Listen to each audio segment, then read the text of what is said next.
Hi. Welcome to Starz Recapped.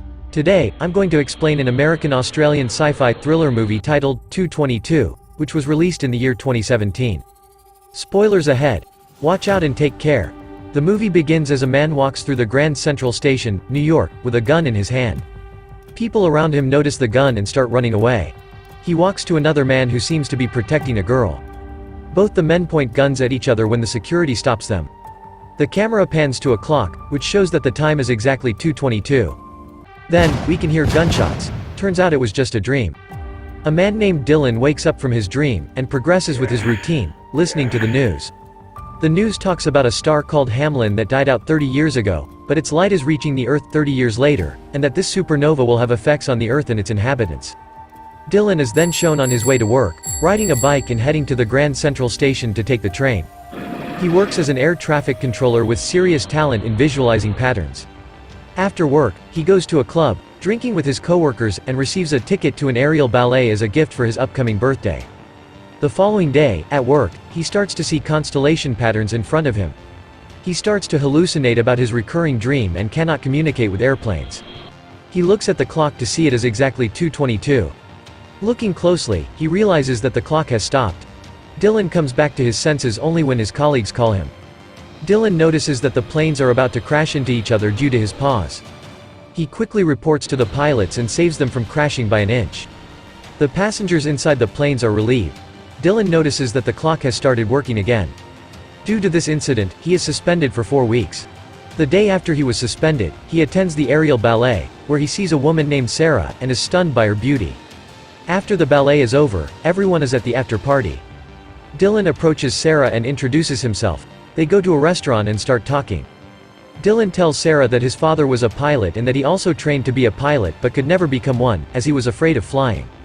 Sarah tells him that she works at the Howard Pace Art Gallery. He also tells her about being suspended from work, and he finds out that Sarah was on the plane that almost collided with the other aircraft at 2:22 p.m. Dylan felt apologetic about the incident, but Sarah was instead thankful towards Dylan for saving her life. As they depart, they admit to each other that for a first date, they felt a deep connection and it felt like they had known each other forever. The following day, while on the way to the Grand Central, Dylan notices the same happenings as the day before. Siren, a woman laugh, construction sounds, a man saying, "May I help you," and glass breaking. As he arrives at the Grand Central Station, at 2:21 p.m., he sees a businessman reading his newspaper, a couple hugging each other, a line of preschoolers where the last child in line drops something, and a pregnant woman under the clock. At exactly 2:22 p.m., the window of the station shatters. He then goes to meet Sarah and asks her out to an early dinner. He goes to Central Park with her for ice cream. Sarah reveals that she had stopped dancing because of an injury. Dylan feels bad, so to cheer her up, he plays a song and starts dancing in front of her. She joins him and the two happily dance together in the middle of a busy park. In the end, they kiss. They go to Dylan's apartment and make love. The next morning, they lie on the bed and cuddle. Dylan asks Sarah where she got her necklace from, to which Sarah replies that it was from her ex-boyfriend, Jonas, who happens to be the main artist of the gallery at which she works. Dylan asks when is Sarah's birthday and they find out that both of them were born on the same day, April 18, 1986, and they are both turning 30 within a week's time. Dylan suddenly hears a car crash on the road below his apartment at exactly 9:15 a.m., and he tells Sarah that it is the third day in a row that the same incident had happened. Dylan then takes a cab, going to Grand Central. As the driver takes the shorter route, Dylan tells him to stop the cab and notices again the same pattern of siren, a woman laugh, construction sounds, and a man saying, "May I help you?" Dylan then shouts for the cab to stop. This infuriates the cab driver, who turns around to tell Dylan off for shouting at him. Just then, another car hits them both, causing the breaking of the cab's glass windows. Even though Dylan is injured, he goes to the Grand Central Station and sees the exact same pattern of events. A businessman stands with a newspaper, an older couple hugs. A group of kids walks in a line when the last kid drops something. And lastly, a pregnant woman stands under the clock. He tells Sarah of these repeating patterns, but with different people carrying out the same actions. Sarah does not believe Dylan, but helps to clean his wounds from the car accident. Dylan goes home and starts writing all the events of his day, starting from 9:10 a.m. First, he writes about the drop of water, then a bug dying, and a plane flying overhead. The following day, Dylan goes to the top of his apartment building to see if the pattern repeats itself. He waits for the drop of water like yesterday, but the sky is clear. However, exactly at 9:10 again, a drop falls onto his notebook. Surprised, he closes the notebook, and when he opens it, there is a squashed bug on the page. Then an airplane flies over him. The pattern has repeated itself. Dylan almost cannot believe it. Dylan goes to the gallery looking for Sarah, and realizes that the gallery was having an exhibition with Jonas's art piece as the main exhibition. Jonas is Sarah's ex-boyfriend. He has created a light hologram exhibition about the Grand Central Station, and Dylan sees that it is exactly like the events that he has experienced in the past few days. A businessman reading his newspaper, a couple embracing each other, a line of preschoolers, and a pregnant woman under the clocks. Dylan assumes that Jonas is stalking him, as only Dylan knows about these events. He attacks Jonas, resulting in a brawl. He questions Jonas on whether he was stalking him. In the audience, is the owner of the Kiefer Gallery. He applauds, saying it was a great idea to enact the murder at the Grand Central Station that happened 30 years ago. Sarah apologizes to Jonas about Dylan's attack, and puts her relationship with Dylan on hold.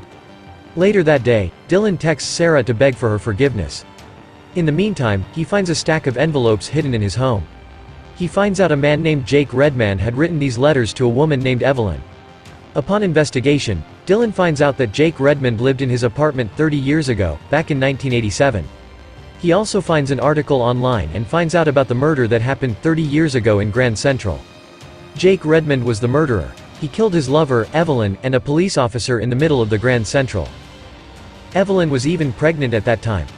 The murder occurred exactly at 2:22.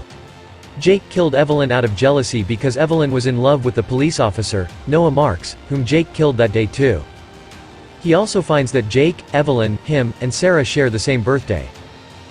In fact, he and Sarah were born on the day Jake and Evelyn died. Dylan connects the dots, and figures out that he and Sarah are Jake and Evelyn in another life. Then he finds Evelyn's address in the letters, and visits her home. Dylan meets Evelyn's sister, who tells her that Evelyn loved Jake a lot, so she thinks the theory that Jake killed Evelyn because she loved someone else is false. She also informs him that Noah, the police officer, was in love with Evelyn too. When Dylan gets back home, he links the constellation that is taking place after 30 years and their situation. He sees that the three stars involved in the constellation are actually Jake, Evelyn, and Noah. Currently, it is Dylan, Sarah, and Jonas. Since the constellation has returned, their fate has returned too. He texts Sarah about what he has been seeing, and asks her to meet him. Sarah is in the gallery looking at Jonas's holograms. She tells Jonas about Dylan's findings, but Jonas dismisses it as Dylan's delusions. Later that day, Dylan is in his apartment when Sarah visits him. She sees him distressed and tries to console him. Dylan tells her that since the following day is their birthday, there is a chance he can kill her, like Jake killed Evelyn. So, he tells her to go away and never meet him again for their own good. After Sarah leaves, Dylan loses control and starts breaking things around his apartment. He then goes to the terrace with the intention of jumping off the building, but he changes his mind. Sarah, on the other hand, goes to Jonas's office and tells him everything that happened. Jonas offers to take her on vacation to get her mind off Dylan. The following morning, Dylan realizes that the water drop, the bug, the plane, and everything that happens in the pattern, happened to Jake the day he died. The pattern has been trying to inform Dylan that Sarah is in danger. After figuring this out, Dylan runs to save her. He calls her several times on the way, but she doesn't pick up. So, he goes to Jonas's office. There, he is shocked to see a wall filled with Sarah's pictures and several holograms of her. He realizes that Jonas is obsessed with Sarah. He also finds an empty case of a gun and is now sure that Sarah is in danger. He rushes to the station to find her. Meanwhile, Jonas and Sarah are in the Grand Central Station buying the tickets for their journey. Jonas tells Sarah to wait for him under the clock. History is repeating itself. Jonas returns to her with the tickets. He too realizes that they are living their past. Sarah tells him that she cannot go with him because she is in love with Dylan. Agitated, he asks Sarah to tell him that she loves him, but Sarah refuses just as Dylan arrives at the station. Jonas, thinking that Sarah called him there, gets enraged and makes his way towards Dylan with a gun. Sarah begins to see the same characters that Dylan had described. The businessman, the couple who hugs, the children, and so on. She comes to realize that everything that Dylan said was true. But that also means the pregnant woman under the clock is Sarah herself. Jonas first points his gun towards Dylan, and then he points to Sarah, saying that if he couldn't have her, neither could Dylan. Dylan shields Sarah just in time, but he gets shot at 2:21 p.m. The events from 30 years ago plays out, and at exactly 2:22 p.m., Jonas gets shot by the police who have followed Dylan there. Dylan falls in Sarah's arms and momentarily closes his eyes. He has visions of Jake and Evelyn being affectionate. Luckily, he does not die. Sarah then looks at the clock. It is 2:23 p.m. They manage to survive, and fate has changed. We finally get to know that in the past life too, the police officer Noah was the one who killed Evelyn and Jake, but the police had turned the story around to save their reputation. The dying star, Hamlin, mentioned at the start of the movie finally disappears, but a new star is immediately reborn. In the ending scene, it is shown that Dylan and Sarah are living happily, with Dylan having finally overcome his fear of flying and is now a pilot, and Sarah smiling affectionately at their baby in the cradle. This is my explanation for the movie 2:22.